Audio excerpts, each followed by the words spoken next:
माननीय अधिष्ठाता महोदया, आज इस सदन में 2047 तक विकसित भारत कैसा होगा इसकी परिकल्पना पर और विकसित भारत बनाने की विजन पर चर्चा हो रही है। चर्चा से पहले मैं सुन रहा था सुबह से सामने विपक्ष के विधायकों को चिंता व्यक्त कर रहे थे कि 2027 की बात क्यों करते हैं, 47 की बात क्यों करते हैं। 2027 देखिए 47 तक क्यों पहुंच रहे हैं। महोदया, 3 तरह के नेता होते हैं। एक राजनीतिक व्यक्ति होते हैं जो इलेक्शन टू इलेक्शन की सोचते हैं, बस अगले चुनाव तक की सोचते हैं, अपने क्षेत्र तक की सोचते हैं। एक राजनेता होते हैं जो अगले दशक की सोचते हैं, अपने शहर की सोचते हैं, अपने जिले के आसपास की सोचते हैं। और एक राष्ट्र नेता होते हैं जो आने वाली नस्लों की सोचते हैं, आने वाली पीढ़ियों की सोचते हैं। हमारे योगी जी, हमारे मोदी जी राष्ट्र नेता है, इसलिए 2047 तक की सोच रहे हैं। विकासशील देशों में पहले भारत पिछले पायदान पे था। योगी जी आए, मोदी जी आए, उत्तर प्रदेश ने अपनी उस महायज्ञ भूमिका अदा की और विकासशील देशों में अग्रिम पायदान पर आ गया देश। सब तरफ की चर्चा न करूं, सिर्फ आर्थिक स्थिति को देख लीजिए। जो 11वें नंबर पर था भारत पहले, आज 4थे नंबर पर आ चुका। हमने उस ब्रिटेन को पीछे छोड़ा जिसने कभी हम पर हुकूमत की। तो इसलिए अब उन्होंने विकसित भारत का विजन बनाया कि विकसित राष्ट्रों की श्रेणी में भारत को कैसे लाया जाए, वो उन्होंने एक विजन दिया। और मेरा नेता जब विजन देता है तो मिशन बनाता है उसको, और पैशन से जोड़ता है तो पूरा होता है। ऐसे ही हमारे योगी जी हैं, ऐसे ही हमारे मोदी जी, वो मिशन बना लेते हैं अपने विजन को और फिर पैशन से जुड़ते हैं। इसलिए विकसित भारत की कल्पना की है। उत्तर प्रदेश उसमें अपनी एक अहम भूमिका निभा रहा है और वो भूमिका का ही परिणाम है कि 2017 में जब हम लोग आए यहां पर, आपको उधर भेज दिया, 2022 का चुनाव हुआ। आप मुंगेरी लाल के सपने देख रहे थे, लेकिन दोबारा फिर हम आए। पूर्ण बहुमत से उत्तर प्रदेश में 2 बार एक ऐतिहासिक घटना हुई। क्यों हुई?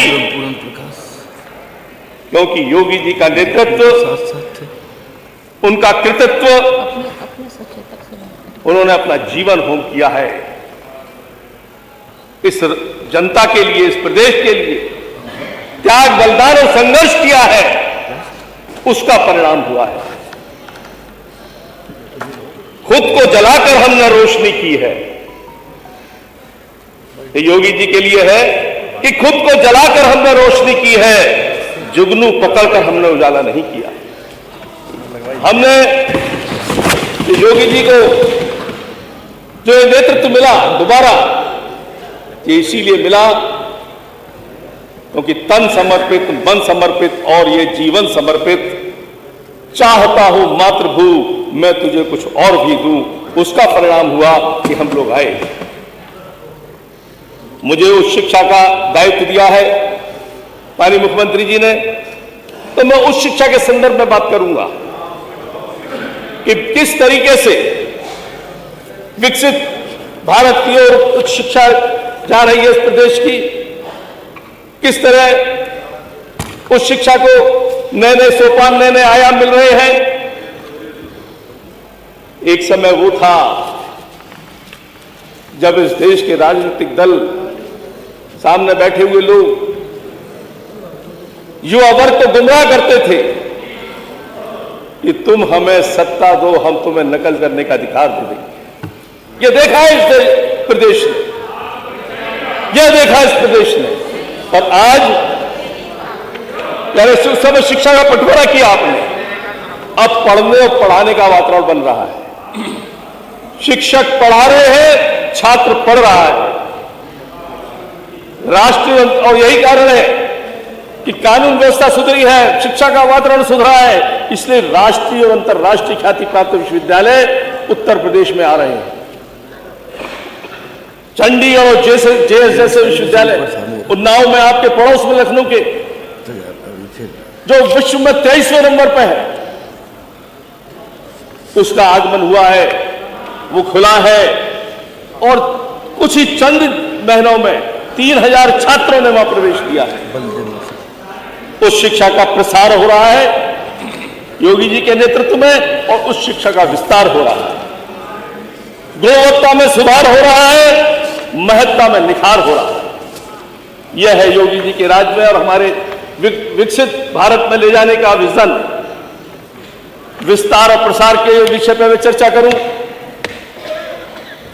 तो योगी जी के आने से पहले 14 विश्वविद्यालय थे मात्र इस प्रदेश में सरकारी। 6 मिशनरी कमिश्नरी ऐसी थी जहां एक भी विश्वविद्यालय सरकार का नहीं था, सरकारी विश्वविद्यालय नहीं था। 8 सरकारी विश्वविद्यालय खुले, आज 18 कमिश्नरी में एक सरकारी विश्वविद्यालय खुला है। यह उपलब्धि है। उससे पहले मात्र 29 निजी विश्वविद्यालय थे, आज 51 निजी विश्वविद्यालय है। 2 को अभी एलओपी मिली है, यानी संचालन का अधिकार, 49 चालू हो चुके हैं। 70 वर्षों में, पिछले 70 वर्षों में 171 महाविद्यालय थे उत्तर प्रदेश के अंदर सरकार के। 8 वर्षों में 71 महाविद्यालय खुले हैं। यह उपलब्धि है हमारी। अंतिम पायदान पर बैठे व्यक्ति के पास कुछ शिक्षा पहुंचे, यह लक्ष्य है हमारे नेता का, इस सदन के नेता का, और उसी के तहत उन्होंने नई शिक्षा नीति दी, उत्तर प्रदेश उच्च शिक्षा प्रोत्साहन नीति 2024, जिसमें हर जिले में एक विश्वविद्यालय बने। यह एक लक्ष्य बना के चले हैं, एक विजन बना के चले हैं। इसीलिए विजन 2047 जो है, इसी के लिए है। एक सहज नई योजना आई है, उसमें एक ही जगह पर 5 विश्वविद्यालय इकट्ठे होंगे। स्पेशल एजुकेशन जोन जिसको कहा गया है। जहां तक गुणवत्ता में सुधार का सवाल है, तो प्रसार और प्रचार के बारे में संक्षिप्त रूप में मैंने बताया। एआई से आच्छादित कोर्स दे रहे हैं विश्वविद्यालयों को। चंडीगढ़ विश्वविद्यालय जो उन्नाव में खुला है, 43 के 43 कोर्सेज एआई से आच्छादित हैं। मार्कशीट डिग्री ऑनलाइन मिल रही है।